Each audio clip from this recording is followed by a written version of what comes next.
وضو کا، مسواک کا، مصلی کا انتظام کیا۔ آپ علیہ السلام نے تہجد کے وقت تھا، آپ نے فرمایا کہ مانگو، کیا مانگنا چاہتے ہیں؟ تو انہوں نے کہا کہ یا رسول اللہ جنت میں آپ کا پڑوس ہے، اتنی بڑی چیز مانگی۔ تو دعا لیں، کسی سے لیں، دعا اپنے والدین سے لیں، اپنے والدین کو خوش کریں، ان کی خدمت کریں، جن کے والدین ہیں ان کی خدمت کریں، اس سے دعائیں لے لیں۔ ان کی دعائیں رد نہیں ہوتی ہیں، حدیث میں آتا ہے ماں باپ کی دعا اولاد کے حق میں رد نہیں ہوتی۔ حدیث پاک کے اندر ایک قصہ لکھا ہے، بخاری شریف کی حدیث میں آتا ہے کہ ایک اللہ والے تھے بنی اسرائیل میں، جریج ان کا نام تھا، جنگل میں ان کی خانقاہ تھی، اس میں اللہ کی عبادت کرتے تھے۔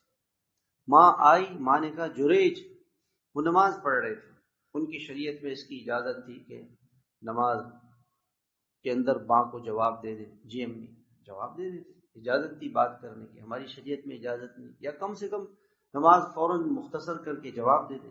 وہ نماز میں ہی لگے ہیں، 3 مرتبہ ماں نے پکارا، جواب نہیں دیا۔ ماں نے بد دعا دی کہ اللہ تعالیٰ تجھے بری عورتوں سے تیرا آمنا سامنا ہو جائے، چلی گئی۔ اس جنگل میں ایک عورت تھی، اس کا شوہر نہیں تھا، اس کا بیٹا پیدا ہو گیا۔ لوگوں نے اس سے پوچھا، اس نے کہا یہ جریج کا بیٹا ہے۔ لوگ آئے، اسے مارا پیٹا، باہر نکال دیا خانقاہ سے۔ انہوں نے پوچھا کہ کیا مسئلہ ہے؟ کہنے لگے کہ یہ عورت تو یہ کہتی، تو وہ بچہ لے کر آؤ۔ ایسے صاحب تصرف اللہ والے بزرگ تھے، وہ بچے پہ ایسے ہاتھ رکھا، انگلی رکھی اور کہا تم کس کے بچے ہو؟ جو کل کا بچہ تھا، انہوں نے کہا میں تو فلان چروائے کا بچہ ہوں۔ اب سب لوگ بڑے پریشان ہو گئے، ان سے کہا ہمیں معاف کر دے، ہم آپ کا عبادت خانہ سونے کا بنائیں گے، کہ مٹی کا بنا۔ آپ دیکھیں علماء نے لکھا کہ اتنے بڑے اللہ والے تھے اور نماز میں مشغول تھے، نماز میں مشغول تھے، ماں کو جواب نہ دے سکے، وہ ماں کی بد دعا اس کو لگی۔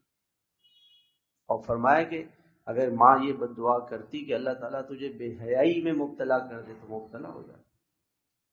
تو ماں نے اتنا ہی کہا تھا کہ بری عورتوں سے تیرا آمنا سامنا، ماں باپ کی بد دعا۔